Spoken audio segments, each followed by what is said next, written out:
Okay, let's keep going because I spent a whole half a class on vectors and we didn't even finish. 31%, it's a pleasure. Wow, I'd like to Christmas shop for you guys. You guys are easy to please. 31%, really love homework canvas. Okay, so this is a lot of time on vectors, I know, but if there's one mathematical thing you're going to use all year, it's vectors. So it's worth it. So we're just going to do it. We're going to keep going. Now let's look at vector math. So the problems I was going to do, I'll post or something. Okay? So one way to do vector math is basically say a scalar c times vector a. So mathematically it's not that big of a deal, but I think it'll help reinforce what all these terms mean if we go through it. Okay? So remember, you're going to draw a lot. I promised you at the beginning you're going to draw like balls and tracks and all this stuff. You're also going to be tagging your drawing with vectors all the time. You've got to get good at drawing vectors. So we did the anatomy of the vector. Right? So you can do that. Now let's look at a diagram of how we would multiply two vectors. Let's say that you're just sort of drawing them like this, and you say, oh, here's vector A. Okay. And now it says to multiply it by C. Well, what does that look like? Well, it depends on what C is. All right? So if, say, C equals 2, it'll look kind of like this. It just makes it twice as long. Right? It's just multiplying the length. Right? What if C is negative 0.5? What would it look like? Well, it affects the length, and then the negative sign makes it go the other way. So it would kind of look like this. Half the length in the opposite direction. So there's CA, like that. So that's just graphically, visually, what the constant would do to it. Okay? Before we tear too far here, I forgot some of these about unit vectors. Yes, unit vectors are confusing, I know. There's confusion about the lab times. We'll be posting something after class about the mix-up about lab times. So you'll just watch your Canvas notifications. You'll get an email. This diagrammatically, when you're drawing, this is what you would do. If you're going to multiply it by 2, you just make it twice as long. Let's look in polar. What if we have to do it mathematically, though? What if we do it mathematically? Well, in polar, really polar and drawing are kind of the same thing. Right? We don't do unit vectors in polar. It's really just thinking about how you would draw it. So it's really not that different. In polar, basically the magnitude, and remember that's a thing that has to be positive, increases by C. By C. Yeah, C times vector A. Now that's sort of a loaded sentence that could be wrong in some cases, right? The magnitude increases by C. Well, what if C is 0.5? Okay, then it decreases. I mean, we mean it's multiplied by C. It's increased by a factor of C, and if C is 0.5, then it gets smaller. But what if it's negative? If C is negative, then it flips direction. That's hard to describe mathematically, right? You're used to this Cartesian system where this is positive, this is negative, but in polar system, it's all about the angle.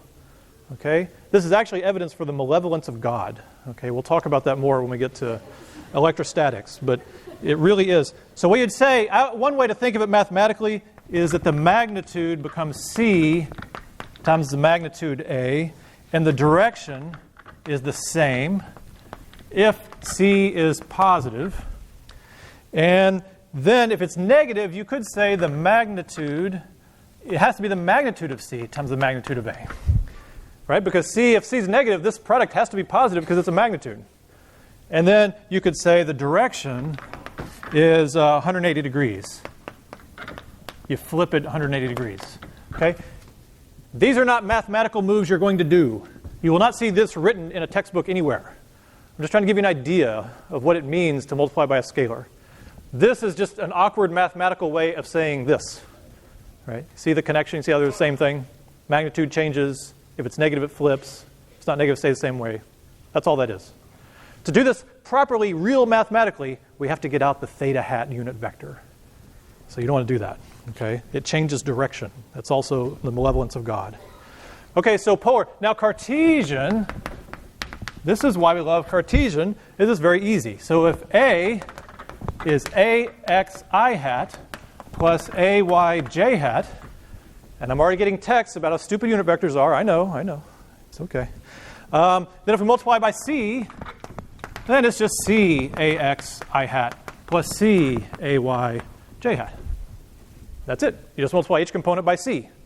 If C is negative, it makes the component negative. If C is positive, It keeps the same sign, whatever it was. Okay? And it works positive or negative, right? So in this case, if A here looks like it's, oh, well, no, that's more complicated. Yeah, if A here is 2, I'm sorry, if C is 2, then to go from here to here, you just multiply each one of these by 2. These are already negative, apparently, because they're pointing down. So you'd have 2 negatives here and then the positives here. If C here was negative 0.5, and these two were negative, making it point down, the negative constant would make them both positive, and it'd point up. And it'd be a little bit shorter because they're 0.5. And this would happen. Okay? So this is like what you will really actually do. You may not notice that you're doing it, right? But there is an equation called F equals ma. Right? So if you're doing that really as a vector, you're taking the acceleration vector times the scalar mass to get the force vector. So it does happen. Right? You will actually do it, even if you don't know it. Okay. Let's see. So now, we multiply a scalar times a vector, and then the other thing we got to get good at is, of course, adding vectors. So let's do that in polar and Cartesian real quick, and then we'll actually get to physics before the day's over here. So let's add 2 vectors, A plus B, right? Let me get this out of the way.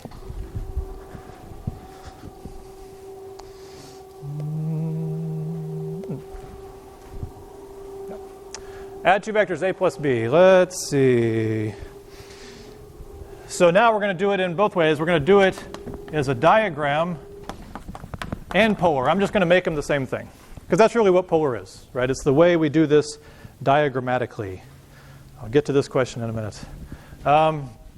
So there, it's the famous thing you've heard of, head to tail, right? So if we have A looks like that, and B looks like that, you got to remember you can move vectors around if you want to. We'll talk about when you can and when you can't when we actually get to physics. But for now, you can just slide them around.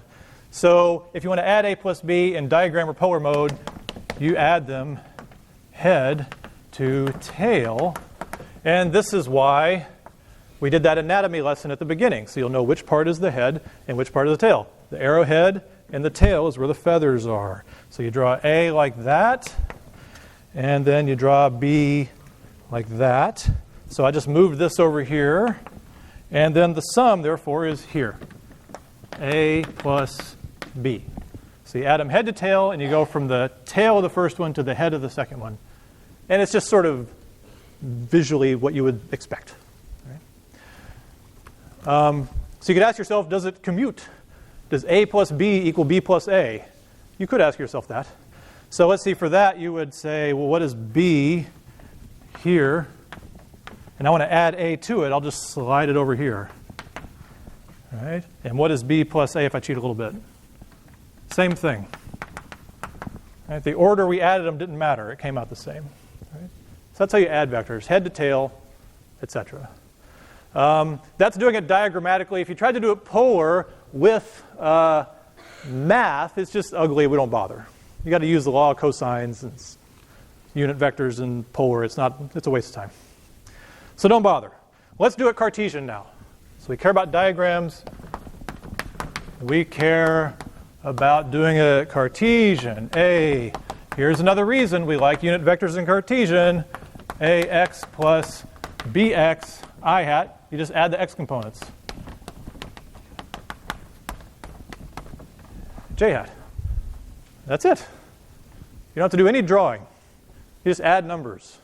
This is why we like to do problems in Cartesian. It's much easier than turning it into a geometry problem. Now, let's do one real quick here. So we'll actually give ourselves 2 actual vectors. A equals 3 I hat plus 3 j hat. Make sure you know how to use those. 3 I hat plus 3 j hat.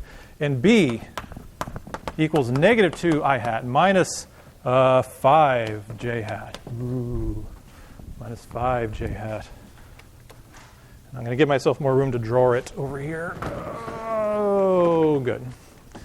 Let's see. So you can make yourself a nice big Cartesian coordinate system that goes 1, 2, 3, 4, 5, 1, 2, 3, 4, shoot, 1, 2, 3, 4, 5, like that. So head to tail, right? So I'm sorry, not head to tail. Well, let's just draw them first. Let's draw A and B. So 3 and 3. So A is 3 I hat, 1, 2, 3, 3 j hat, 1, 2, 3. It's about there. So it's at 45 degrees, basically. So there's A. And B was, negative 2, negative 5. 1, 2, minus 2, down 1, 2, 3, 4, 5, so about there. So there's B. Okay? So now let's do it Cartesian first. Right, if we want to do it Cartesian, we just say, well, then A plus B is what? 3 minus 2 is 1 I hat.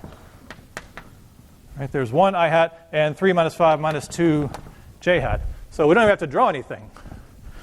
Right, we just draw 1 minus 2. Like that. Right, there's A plus B. And we're done. But we could say, let's check it. Let's see if it's right. So let's pick this up and move it head to tail with A. Oh, look what's going to happen. How beautiful. Look at that. There's B to there. And it comes right down to the exact same place. You can do it either way. Right, A plus B. So that's literally how you do it in both systems. And now maybe unit vectors make a little more sense. Maybe you love them a little more. You did this. Maybe these people that have done physics for 400 years know what they're talking about. Possibly. So here is I hat at a unit of 1. Here is j hat at a unit of 1. And I say, I want to describe the vector 3i hat plus 3j hat. It's really vector addition. 3i hat is there. I took the I hat, I multiplied by the scalar 3. 3I hat. Here, 3j hat is here. I took the j hat vector, I multiplied it by the scalar 3. And then I just vector added them. This vector added head to tail with 3j hat. Boom. Right? That's what the unit vectors are. They are real vectors. Just because they have a little caret hat doesn't mean they're not real vectors. They're real vectors, the magnitude's 1, and that's how we use them. Okay? Okay. Finally, we're done with vectors. Somebody asked if you can multiply vectors. Yes, you can. Do you all want to go through vector multiplication right now? No, you don't. No, you don't. So no, you can. There's two ways. There's dot product and cross product, and we'll use a little, we might do both. I forget how deep we go mathematically. But yes, you can multiply them, but for kinematics and forces right now, we don't need to multiply them. Okay? Okay, so now, let's see, that was all we're going to talk about on vectors, right? That was your long introduction to vectors. We did notation and components. We added, subtracted, multiplied by a constant. Now we got to actually start using them in all of this. Right? Now we got to use them in kinematics.